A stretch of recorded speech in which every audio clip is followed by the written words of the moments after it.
J'allais bien, j'avais des amis, j'avais une bonne classe. Et en fait, c'est vraiment ce truc de l'orientation qui a commencé à se faire vraiment très pesant et énorme. Et moi, je ne savais pas en fait ce que je voulais faire. Plus la fin de l'année arrivait et plus il fallait y penser, ça devenait une obligation. Et à côté de ça, il y avait les examens et c'était une pression qui devenait insoutenable, ingérable. Et c'est comme ça que ça a commencé, c'est des absences, plus d'absences, puis plus du tout y aller. Après, on se retrouve dans du coup ce truc de décrocheur scolaire. On ne sait pas trop ce que ça veut dire et en même temps, ça me faisait bizarre parce que je me disais, mais j'ai pas décroché, c'est juste qu'on m'a lâché un peu. On m'a dit d'accord, ça va plus, bah t'as le droit de plus venir, quoi.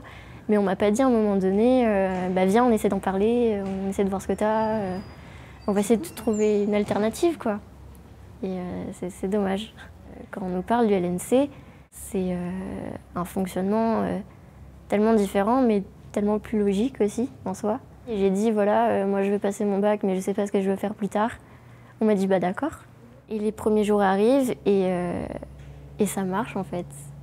C'est-à-dire que le premier jour, on rencontre des gens et tout le monde parle, tout le monde échange et on se rend compte qu'on n'est pas tout seul, qu'il y a plein de personnes qui sont dans le même cas que nous, qui ont les mêmes problèmes et qui trouvent personne pour en parler, qui se sentent incompris et on se dit waouh, il y a peut-être enfin une solution ou un moyen de fonctionnement qui nous convient.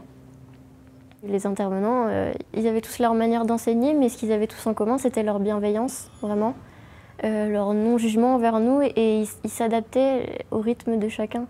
Il n'y a pas cette boule au ventre de quand on rentre dans une classe et qu'on se dit qu'est-ce qui va me tomber dessus aujourd'hui. En fait, le défi, je dirais que c'était surtout sur soi-même. C'est-à-dire, à un moment donné, il faut réapprendre à avoir confiance en soi, réaliser qu'on a des valeurs, qu'on a des compétences, des qualités et qu'elles ne sont pas nulles, mais qu'elles ont besoin, on avait besoin d'être réveillés, je pense, à ce niveau-là, de nouveau se dire je peux le faire, j'y arrive.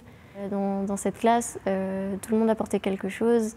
On se soutenait tous et il y avait cette dynamique, en fait. Moi, ça m'a marqué. Je me suis dit, les gens croient en moi et c'est ce qui m'a permis petit à petit de croire en moi autant qu'eux ils croyaient en moi. On a un référent parmi les intervenants et cet accompagnement-là aussi, il m'a fait beaucoup de bien. Parce que quand il y avait des moments difficiles ou des choses sur lesquelles j'avais besoin de parler ou de faire le point, bah, elle était là. Elle a pu m'aider, elle a pu me comprendre, faire relayer les informations. Et de savoir qu'on a ce soutien-là au sein même du LNC, bah, c'est encourageant, on se sent moins seul, on sait qu'on a toujours quelqu'un pour nous aider. Moi, je sais que ça m'a redonné beaucoup confiance en moi. Ça m'a permis de me dire, bah, c'est bon, cette année je l'aurai. Mais je l'ai eu, mention bien. Je me dis plus, il n'y a rien pour moi et j'y arriverai pas. Je me dis que maintenant, il y a plein de portes qui me sont ouvertes et que je peux y arriver. Et ça, c'est un grand changement.